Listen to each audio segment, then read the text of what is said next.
Class. Today we're going to be looking at exactly how our dilation's constructed. I feel like this will give you a little bit better idea of what a dilation is. So what I want you to do is I want you to open up GeoGebra, and what you can do is you can watch this video, pause it, make the constructions, and then resume the video when you're ready. Uh, that way, you can go at your own pace. Okay, so the first thing I want you to do is I want you to create a figure to dilate. And I want that figure to be a triangle. I just think there's less steps in a triangle than in, a rectangular or something like that. But all of these steps would work if we were doing them there with any other figure. So I have my figure, and then I need what we call a focal point. This is the point at which the figure is being dilated from. So for me, I'm going to create that focal point right here in the center. And I'm actually going to go ahead and label this thing focal. And show. Okay. So the next thing you need to do is we're going to create lines or rays through the focal point and our three vertices. Make sure you're actually clicking on the vertices so that if you go ahead and move your triangle, those lines follow your vertice. Okay? So the next thing we are going to do is we need to create our scale factor. So I'm going to choose a slider for this, and I'm going to place it up over here. Now my slider is going to be named K. Generally, scale factors are K's. Now I don't want my slider to go negative, so I just want to have it 0. A max of 5 is fine. I could choose for this to be an integer, but I actually want to be able to bring my dilation smaller than the original image. So I'm going to just leave this as blank, and I think the default is just some sort of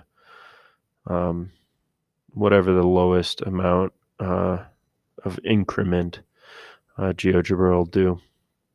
So now I've got my slider. As this slider changes, I have a nice new number, and you can see that that number changes down here as well. So what I want to do is now I want to create segments, and these segments are going to be just to each of these points. And notice that my segments are coming in at I. This is the first one, so that means my second one should be J, and my third one should be L, because K was already taken. So now what I want to do is I'm going to go ahead here, and I'm going to create a circle with a center and a radius. I'm going to center the circle at my focal point, and then I'm going to make the radius equal to K times I. And that gives me that circle. Notice as I change my K, so does my circle. Okay? If I make my K equal to 1, it should go right through the point that is the terminal point of I. Okay? So I now need to do this with my other segments. So I need to go ahead, and this one is going to be K times J. And this one is going to be K times L. Okay, so now I'm going to just change my K value a little bit. And notice that these two circles are pretty darn close to each other. What I want to, and that's really because the distance from the focal point to this point and the focal point to this point is very similar. So I'm going to exaggerate this just so I don't make a mistake here. Okay. So what I want to do is I'm now going to put the intersection point from the circle to the line that circle is off. So that one, and that one. And now what I can do is create a polygon. Now I am going to change this polygon's color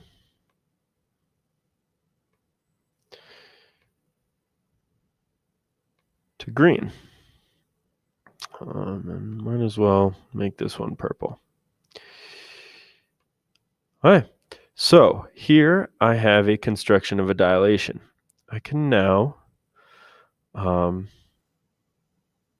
order to verify that I've done this right, as I move my K, that triangle should stay the same, but just kind of zoom in and out from my focal point. You'll notice that as I change the original form of my triangle, so does my image of the dilation. Okay, so from this, we should be getting a couple of things. One, that a dilation has this K value that is how big it is scaled up or down. Two, that eventually that scale has to go to a 0. And that is where that when this thing goes all the way to 0, it disappears. And we call that our focal point. This is, your eyes have focal points and your eyes also dilate. There's, reason behind using this terminology and how it applies to lenses and a lot of other, things that have to do with light. So that's our construction of the day. What I want you to do is make sure you have yours in 2 colors and then go ahead and answer the questions below. Hey, have a good one. Bye.